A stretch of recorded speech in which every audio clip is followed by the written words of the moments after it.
प्रिय दर्शकों, नमस्कार। आज मैं आपको जन्म कुंडली में दूसरे भाव के स्वामी का कुंडली के किन भावों में सर्वश्रेष्ठ प्रभाव मिलता है, उसकी कुछ विशेष जानकारी देने वाला हूं।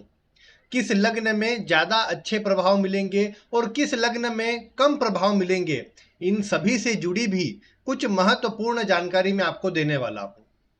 आप आज की वीडियो को ध्यानपूर्वक देखें, जिससे आप समझ सके कि आखिर आपके धन भाव का स्वामी जीवन में आपको कितना धन देने वाला है, जीवन में कितना धन आपके पास रहेगा, अच्छी मात्रा में रहेगा या कम मात्रा में। आज इनसे जुड़ी सभी जानकारी आपको मिलने वाली है। तो इसीलिए अगर आप ध्यानपूर्वक वीडियो को देख लेंगे तो सभी कुछ जानकारी आपको मिल जाएंगी।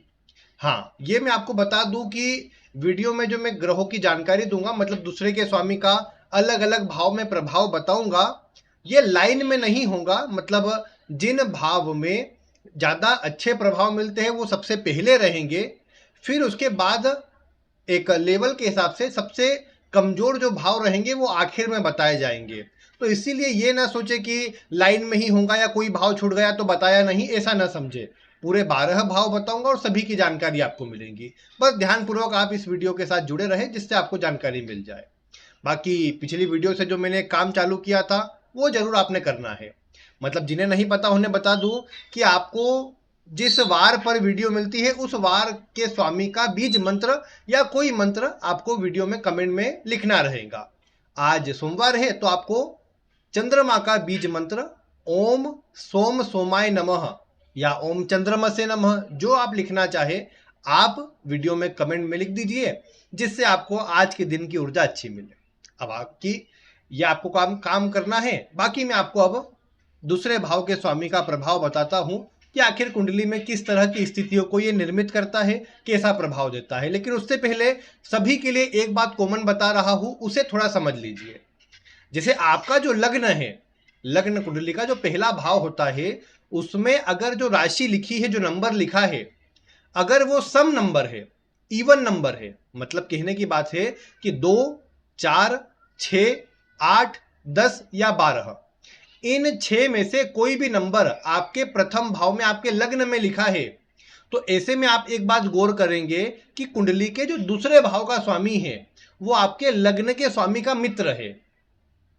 और दूसरे भाव का स्वामी लग्न के स्वामी का मित्र है तो वो आपको फिर भी ज्यादा अच्छे प्रभाव देगा, भले कुंडली में कहीं भी बैठा हुआ हो।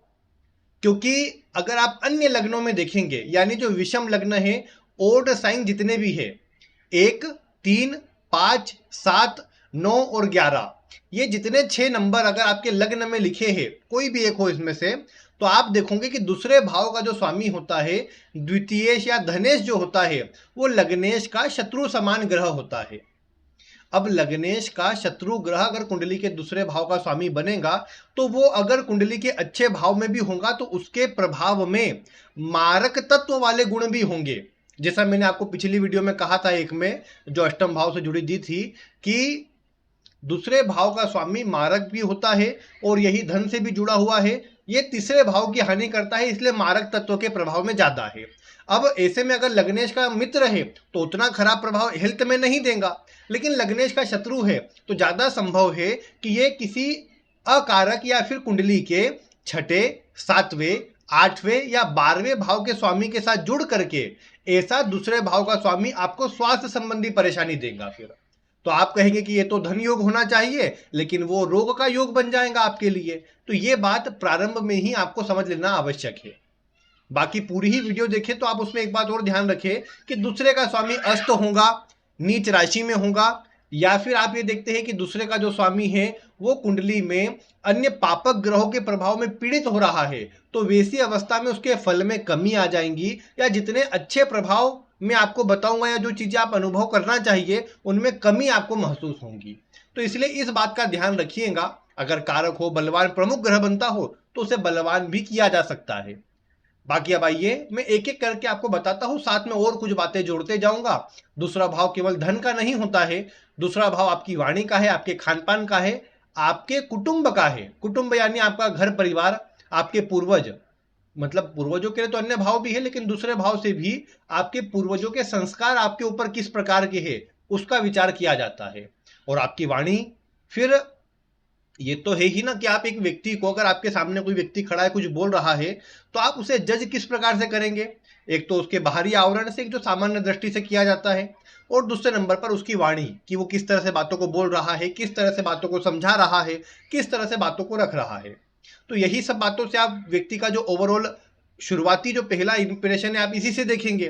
तो इसीलिए दूसरा भाव जब अगर शुभ ग्रहों के प्रभाव में होता है तो व्यक्ति की वाणी मधुर, सभी को मोहित करने वाली और सभी को आकर्षित करने वाली होती है। तो इसीलिए क्या है कि दूसरे भाव का प्रभाव ये आपको बहुत जीवन में जरूरी होता है। और धन कमाने के लिए तो आप जानते ही है कि मतलब बहुत से लोगों को आप देखते हैं कि केवल वाणी से काम चल रहा है, मीठी मीठी बातें करके सबको जोड़ लेते हैं और अपना काम कर लेते हैं। और जिनके अंदर आप मजबूत व्यापारिक गुण देखेंगे, बुध वाणी का कारक होता है, जिनके अंदर आप मजबूत व्यापारिक गुण देखेंगे कि जिसके अंदर मार्केटिंग क्षमता अच्छी है, आप उस व्यक्ति में पाएंगे कि बातों को अपने हित में कैसे करना है या किस प्रकार अपनी बातों से सामने वाले को प्रभावित करना है, ऐसे व्यक्ति से अच्छा दूसरा कोई जानता ही नहीं है।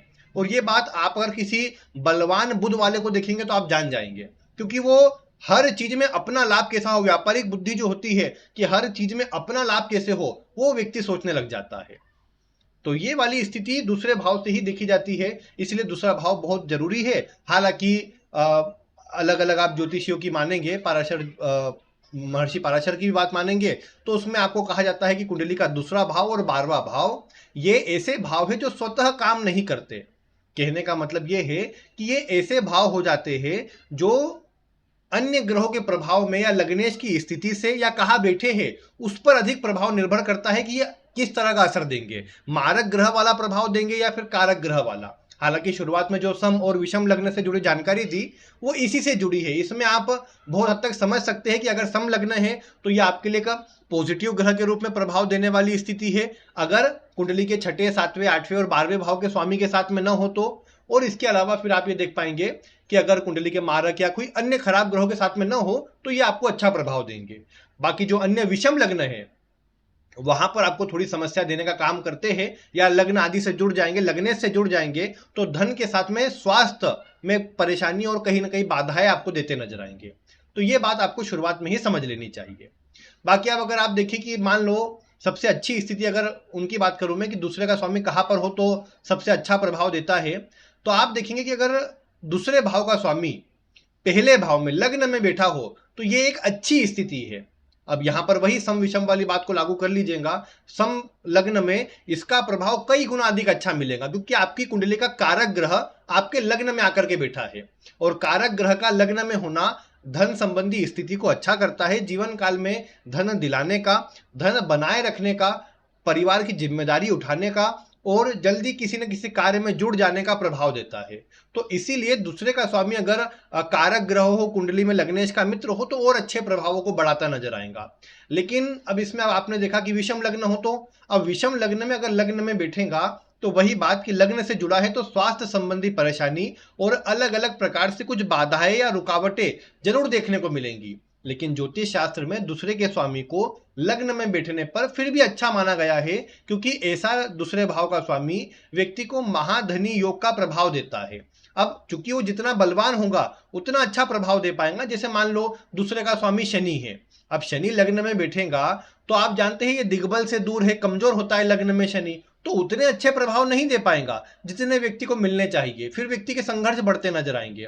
लेकिन मान लो यही जो दूसरे भाव का स्वामी है ये गुरु या बुध जैसा कोई ग्रह है, तो ये ग्रह लग्न में आ जाएंगे तो व्यक्ति के धन में, सुखों में वृद्धि करते नजर आएंगे।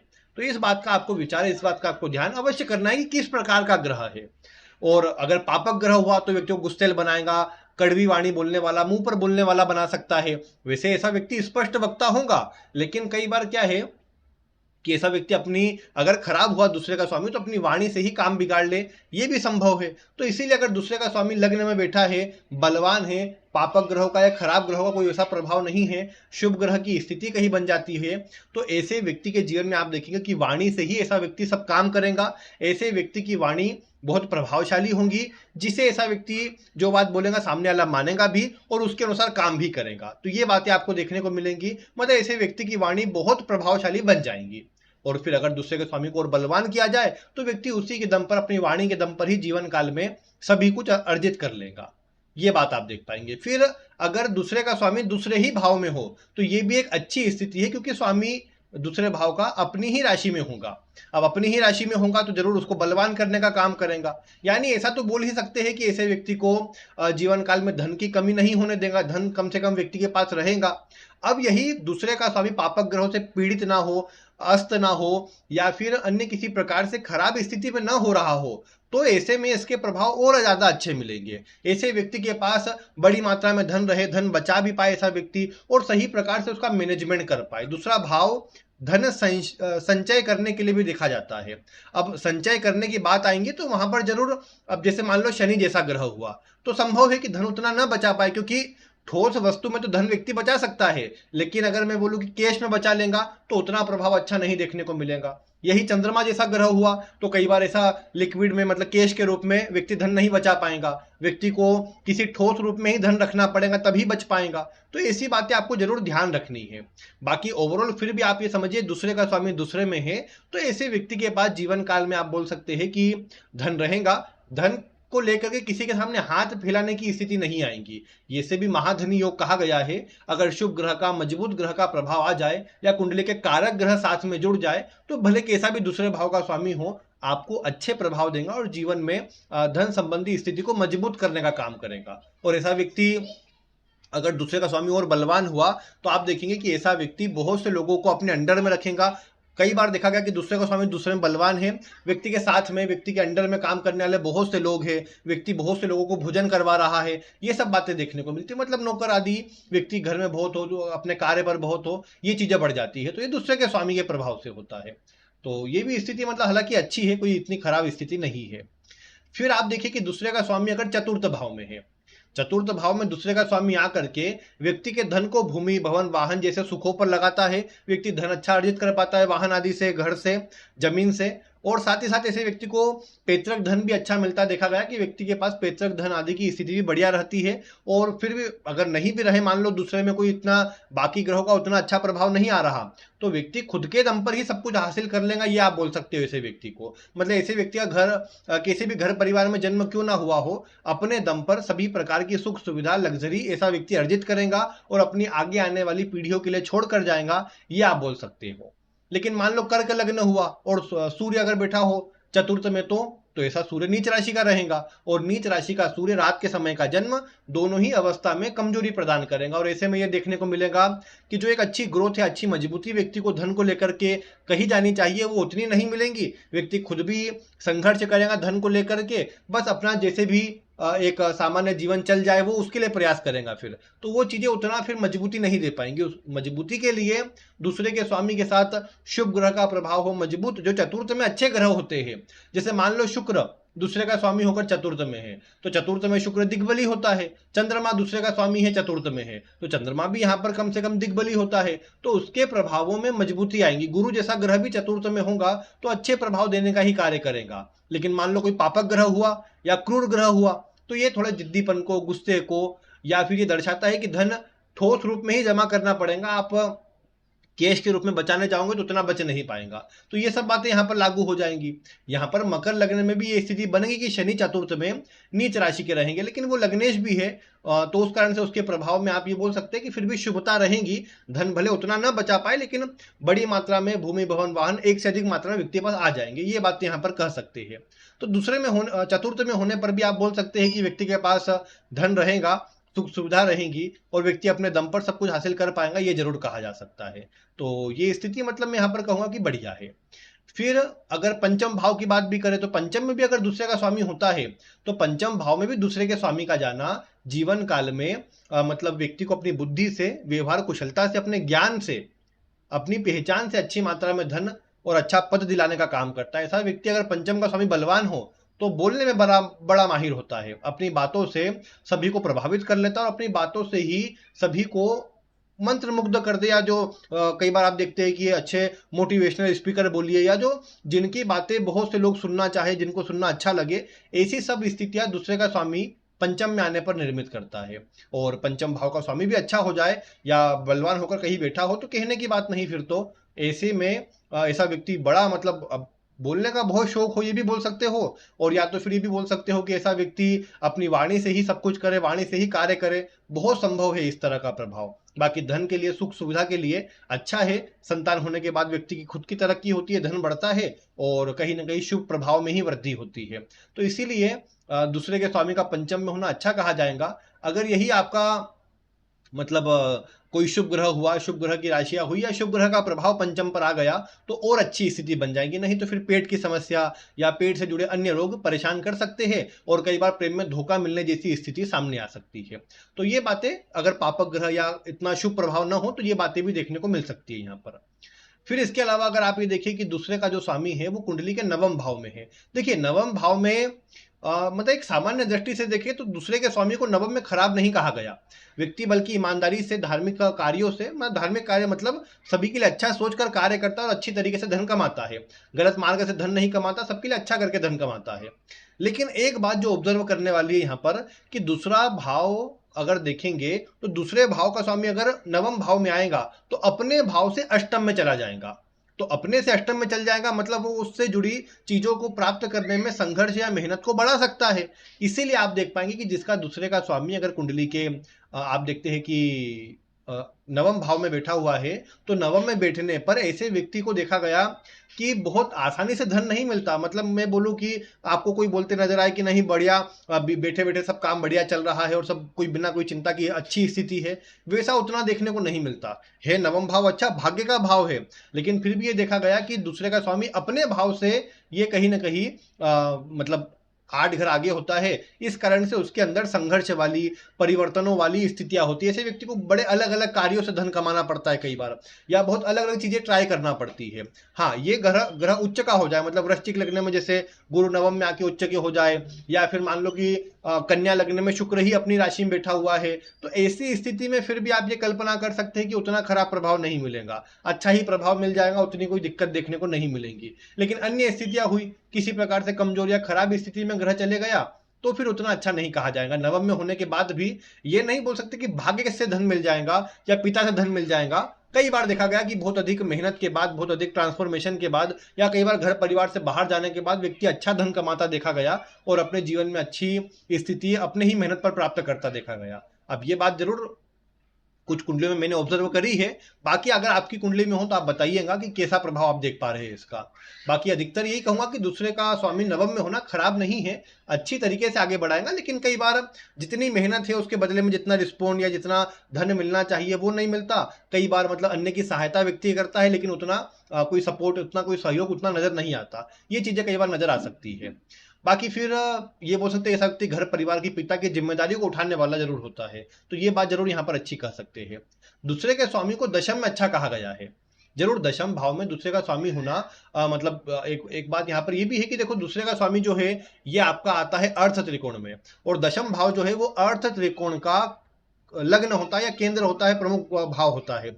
तो इसीलिए दूसरे के स्वामी का कुंडली के दशम भाव में जाना, अपने भाव से नवम में जाना बहुत बढ़िया होता है। ये कहीं ना कहीं व्यक्ति को जीवन काल में अपनी मेहनत से, अपने भुजबल से और मतलब जीरो से भी स्टार्ट करेगा तो बोल सकते हो कि जीवन में कुछ बड़ा व्यक्ति कर लेगा। और खुद को भले ही बचपन में कुछ उतना अच्छा नहीं भी मिला हो तो भी अपने आगे आने वाली पीढ़ियों के लिए, अपने संतान के लिए अच्छा धन, अच्छी सुख सुविधा अवश्य से अर्जित करेगा ऐसा व्यक्ति। और दूसरे का स्वामी दशम में होने पर यह भी कहा जाता है कि ऐसा व्यक्ति अपने मतलब घर परिवार में अन्य के मुकाबले अच्छा बड़ी मात्रा में धन अर्जित कर पाएगा।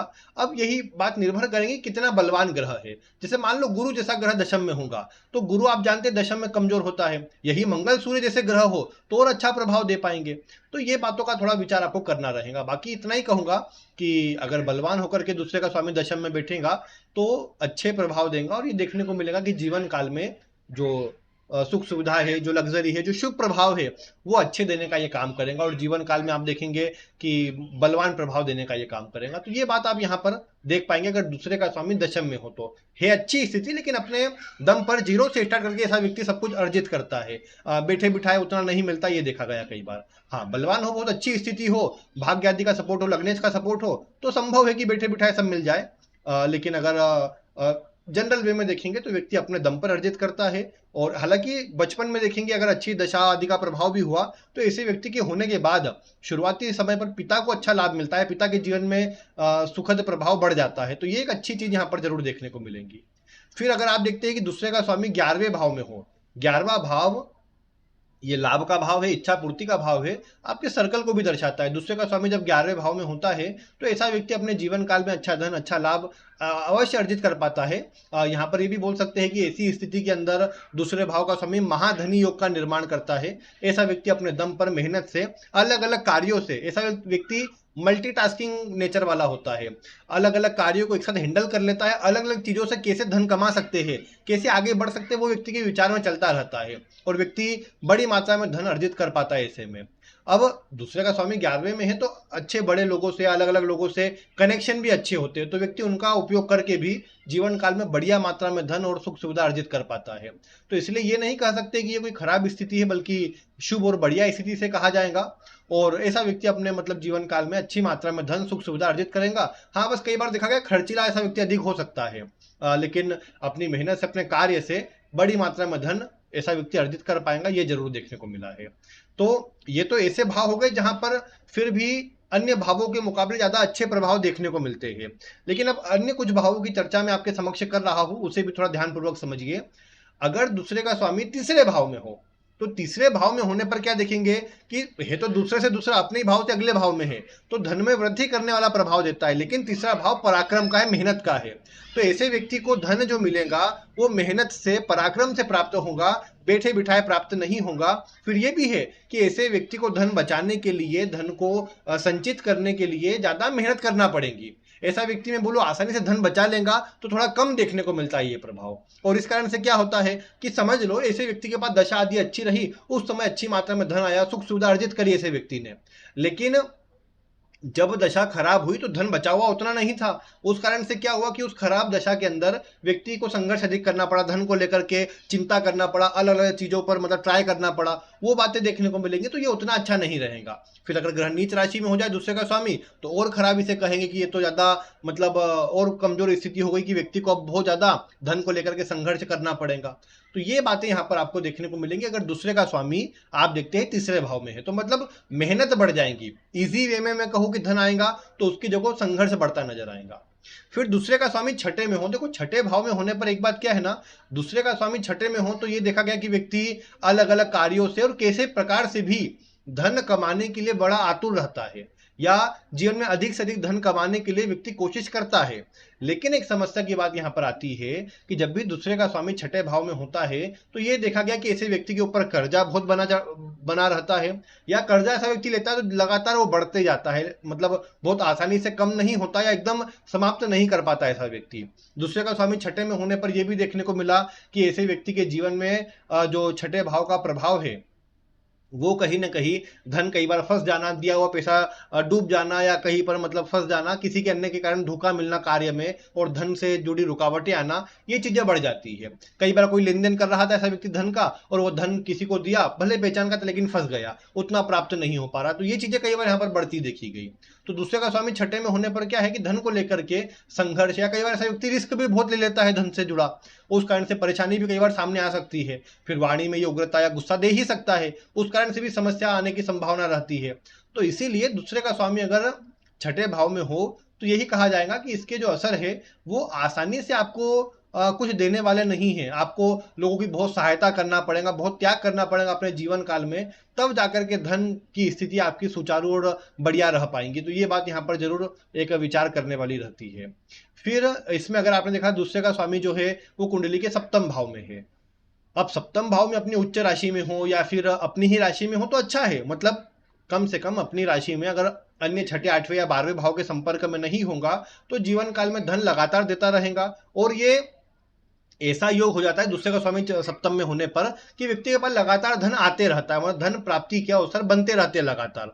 तो सप्तम भाव में होना ऐसा नहीं है कि धन को लेकर के बहुत खराब स्थिति है, लेकिन हाँ अपने भाव से छठे में है तो मैं बोलूं बैठे बिठाए सब होगा या सब आसानी से धन मिलेगा, वैसा नहीं हो सकता। इसमें इसमें व्यक्ति को लगातार एफर्ट लगाने पड़ेंगे, लगातार मेहनत करना पड़ेगा। और फिर ये स्थिति, एक और बात क्या है कि स्वास्थ्य के लिए उतनी अच्छी नहीं रहती, वैवाहिक जीवन को भी खराब करती देखी गई। पार्टनरशिप में धोखा मिलना, रुकावटें आना, परेशानी रहना, ये सब बातें बढ़ती देखी गई। तो ये सब चीजें क्या करती है कि व्यक्ति को कहीं ना कहीं धन को लेकर के चिंतित, कमजोर और परेशान करती है। इस कारण से इस स्थिति को उतना अच्छा नहीं कहा जा सकता, या ये बोल सकते हैं कि धन से जुड़ी स्थिति यहाँ पर सामान्य या कमजोर ही रहे, वो देखा जा सकता है ऐसी अवस्था के अंदर। तो ये वाला प्रभाव यहाँ पर दूसरे का स्वामी अगर सप्तम में हो तो देख सकते हैं आप।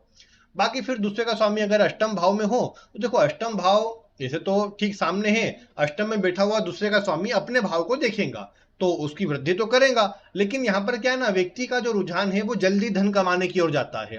ऐसा व्यक्ति कई बार शॉर्टकट तरीकों का उपयोग करे, आकस्मिक लाभ वाले जो क्षेत्र है, शेयर मार्केट हुआ या लॉटरी सट्टे जैसे स्थान हुए, वहां व्यक्ति धन लगाने का प्रयास करता है कि कैसे भी बड़ी मात्रा में धन आ जाए। व्यक्ति की सोच भी रहती है कि अच्छी बड़ी मात्रा में धन रहे, सुख सुविधा लग्जरी रहे, लेकिन कई बार उसके लिए जो खुद से एफर्ट होने चाहिए वो नहीं होते। व्यर्थ का खर्च या फिजूल खर्च ऐसा व्यक्ति अधिक करता है, धन बचाने वाला स्वभाव कम रहता है। व्यर्थ की चीजों पे धन फंसना, धन डूबना या धन लगाना ऐसे व्यक्ति की स्थिति बन जाता है, जिस कारण से धन का बड़ा नुकसान होता है। हालांकि दूसरे का स्वामी, जैसा मैंने कहा, अपने भाव को देखता है तो धन ऐसे व्यक्ति के पास रहेगा। कई बार क्या होता है, पैतृक संपत्ति अच्छी मिल जाती है ऐसी अवस्था में। अगर दूसरे का स्वामी बलवान हुआ और अष्टम भाव से अच्छे ग्रहों का कनेक्शन बनाता हुआ रहा तो आप देखेंगे ऐसे व्यक्ति को पैतृक धन मिल जाता है, पैतृक संपत्ति में हिस्सा मिल जाता है। अब अगर पीड़ित हो, खराब हो तो लड़ाई झगड़ों के बाद मिलेगा, लेकिन मिलेगा अवश्य, ये बात को ये सुनिश्चित करता है, क्योंकि अपने भाव को देख रहा है तो उसकी वृद्धि तो करेगा। अब वो वही बात है कि ज्यादा बलवान हुआ तो बहुत अच्छे से कर पाएगा, नहीं तो कमजोर तरीके से कर पाएगा, ये आपको देखने को मिलेगा। फिर इसके बाद अगर आपने देखा कि दूसरे का जो स्वामी है वो कुंडली के 12वें भाव में हो तो 12वें भाव में जाकर के ये हानि, खर्च या व्यय को बढ़ाने का काम करता है।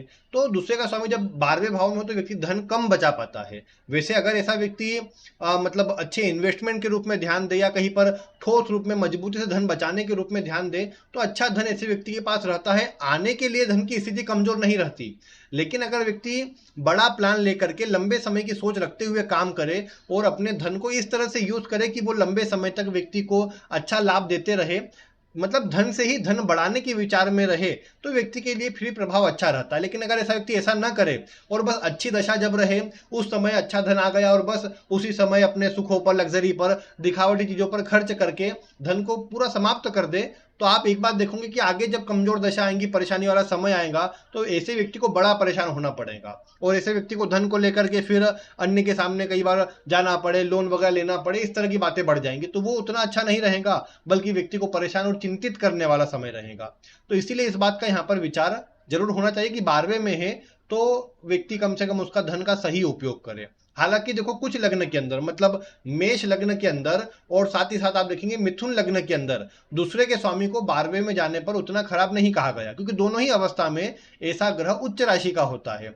तो अपनी जब उच्च राशि में ग्रह रहेगा तो उसके प्रभाव को बढ़ाएगा। विशेषकर मेष लग्न में ये वाला सूत्र बिल्कुल लागू नहीं कर सकते, क्योंकि मेष लग्न के अंदर दूसरे में जो शुक्र की राशि है वो 12वें में जाकर उच्च का होता है, और उच्च राशि में 12वें भाव में शुक्र विशेष शुभ प्रभाव देता है।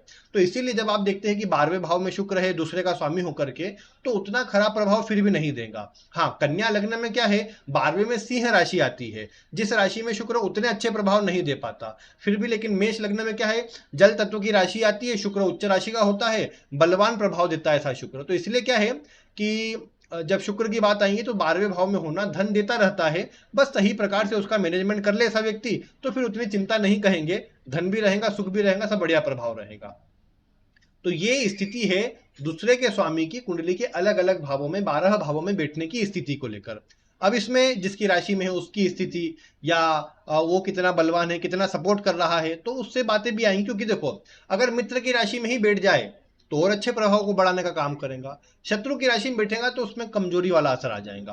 तो इसलिए इन बातों का विचार आपको करना रहेगा कि किस प्रकार की राशियों में है। लेकिन हाँ, इतना कहूंगा कि दूसरे का स्वामी अगर स्वयं से केंद्र में होगा तो थोड़ी स्थिति को मजबूत करता है, लेकिन वो सब अष्टम भाव में आकर के थोड़ा कमजोर जरूर होता है। बाकी फिर भी जो अन्य योग मैंने आपको बताया, अलग अलग भाव का प्रभाव बताया, उनको देखिए। और फिर धन के कारक आदि की बातें भी विचार करने योग्य रहती है, लेकिन उस पर कभी आगे चर्चा करेंगे। बाकी आज की वीडियो आपको कैसी लगी, वीडियो में कमेंट कर सकते हैं। आपका दूसरे का स्वामी कहाँ है ये बता सकते हैं। बाकी आज की वीडियो में इतना ही। वीडियो देखने के लिए आपका बहुत बहुत धन्यवाद।